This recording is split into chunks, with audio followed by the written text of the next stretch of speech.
মমতা ব্যানার্জি এবং ভাইপো অভিষেক ব্যানার্জির মাথা ব্যথার কারণ কি হয়ে দাঁড়িয়েছে নওশাদ সিদ্দিকী?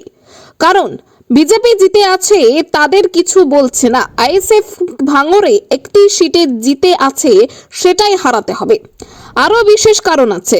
নওশাদ শাসক দলের দুর্নীতির কথা তুলে ধরছে সাধারণ মানুষের কাছে, সেজন্য নওশাদকে হারাতে হবে। আইএসএফ কর্মীরা আমাদের ক্যামেরার মুখোমুখি হয়ে কি বললেন, শুনুন বিস্তারিত। বিধায়কের মধ্যে একটা বিধায়ক নিয়ে ওদের মাথা ব্যথা হয়ে গেছে। আর সব থেকে বড় জিনিস, ওনারা বলছে 213টা বিধায়ক আছে, একটা বাড়তে হবে। তাহলে কি এখানে বোঝা যাচ্ছে যে বিজেপির সঙ্গে ওনাদের কোনো দূরত্ব নয়, একদম ক্লোজ কাছাকাছি? আমার তো মনে আছে শুভেন্দু অধিকারীর সাথে আর অভিষেক বন্দ্যোপাধ্যায়ের সাথে মিলিভগত কাজ করছে, না হলে ওনারা ভাঙড়লে এত মাথা ব্যথা চলবে কেন? ভাঙড়কে টার্গেট করছে কেন?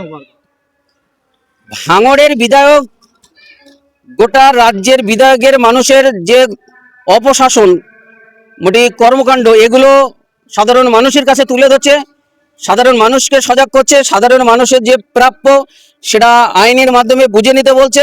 তার জন্য নওশাদ সিদ্দিকী আমার এমএলএ, তানার উপরে তো আক্রমণ হতেই পারে, আর হওয়াটা স্বাভাবিক। যখন শাসক দলের বিরুদ্ধে যখন কথা বলে তখন শাসক দলের এমনি একটু গা যন্ত্রণা করে। যেভাবে অভিষেক বন্দ্যোপাধ্যায় যে ঘোষণা দিলেন, এতে করে তো 26-এ নওশাদ সিদ্দিকীর হেরে যাবার 99% চান্স রয়েছে। কারণ তৃণমূলের একটা প্রভাব, সমর্থক রয়েছেন। তিনি প্রত্যেকটা বুথে বুথে যাবেন, মিটিং মিছিল করবেন। না, ওটালে আমরা চিন্তিত না। আগে মানুষের সঙ্গে যাক, মানুষের কাছে ওটা বসা করুক, মানুষের সঙ্গে মিশুক, তারপর তো ওনারা বুঝতে পারবে ভাঙড় থেকে জিতবে কি জিতবে না। এমনি একটা মিটিং করে বলে দিল ভাঙড় আমার চাই, এটা তো না। আগে 296টা বুথ আছে, 296টা বুথে যাক, মানুষের সঙ্গে কথা বলুক, মানুষের চাওয়া পাওয়াটা আগে বুঝুক। আজকে 5টা বছর ভাঙড়ের মানুষের জন্য কি করেছে সেটা আগে অভিষেক বন্দ্যোপাধ্যায় খোঁজ নেক, তারপরে ভাঙড়ের কথাটা ভাববে। হাতে গোনা কয়েকটা মাস পার হলে বিধানসভা নির্বাচন, যেভাবে তৃণমূল কংগ্রেসের টানাপোড়েন পড়ছে, আপনারা প্রস্তুতি কতটা নিলেন? সেই একটাই কথা, ঘুরে ফিরে একটাই কথা আসা যায়, নিজেদের ভাগ বটারার সমস্যা হচ্ছে, নওশাদ সিদ্দিকী সেইগুলো তুলে ধরছে, তার জন্য মোটা ভাঙড়লে ওদের মাথা ব্যথা চলছে। কি মনে করছেন, তাহলে রাজনৈতিক জোর আস্তে আস্তে কি আইএসএফ এর দিকেই যাচ্ছে নাকি? শুধু আইএসএফ এর দিকে না, গোটা পশ্চিমবাংলা জুড়ে তো আমাদের আইএসএফ এর প্রত্যেক জায়গায় জয় জয়কার চলছে। আপনারা দেখেন প্রত্যেক জায়গায় আমাদের বিধায়ক নওশাদ সিদ্দিকী মহাশয় প্রত্যেক জায়গায় জনসভা করছে, রক্তদান শিবির করছে, অধিকার সভা করছে। প্রত্যেক জায়গাটা আপনারা মিটিং মিছিল করে দেখেন, আপনারা তুলে ধরেন, আপনারা বুঝতে পারবেন যে আমাদের গোটা রাজ্যে সেখানে আমাদের ফলাফল কতটা ভালো হচ্ছে আর কতটা কি আছে, সেটা আপনারা বলতে পারবেন। আমাদের বলার কোনো জায়গা থাকে না। বাবু একটুখানি সাইড। এর আগেও অভিষেক বন্দ্যোপাধ্যায় বলেছিলেন যে তিনি ভাঙড়ের দায়িত্ব নেবেন, আবার নতুন বছর পড়তেই তিনি বলছেন তিনি সভা মিটিং মিছিল করবেন। কেমন চোখে দেখছেন? আমরা ওনাকে আহ্বান করছি, উনি আসুক, ভাঙড়ের দায়িত্ব নেক, ভাঙড়ে উনি থাকুক না। অসুবিধা কি আছে ভাঙড়ে থাকতে?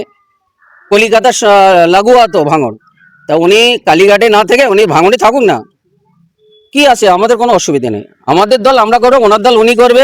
মানুষ যাকে চাবে তাকে মানুষ ভোট দেবে। আমরা ওই নিয়ে আমরা ভয় পাই না, আর ওটা নিয়ে আমাদের কোনো চিন্তিত নাই।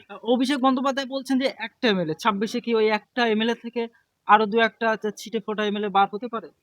একটা দুটো বার হবে না, আমাদের 20 থেকে 25টা এমএলএ বার হবে, যদি কোনো গণতান্ত্রিক প্রক্রিয়ায় ভোটগুলো আমাদের করতে দেয়।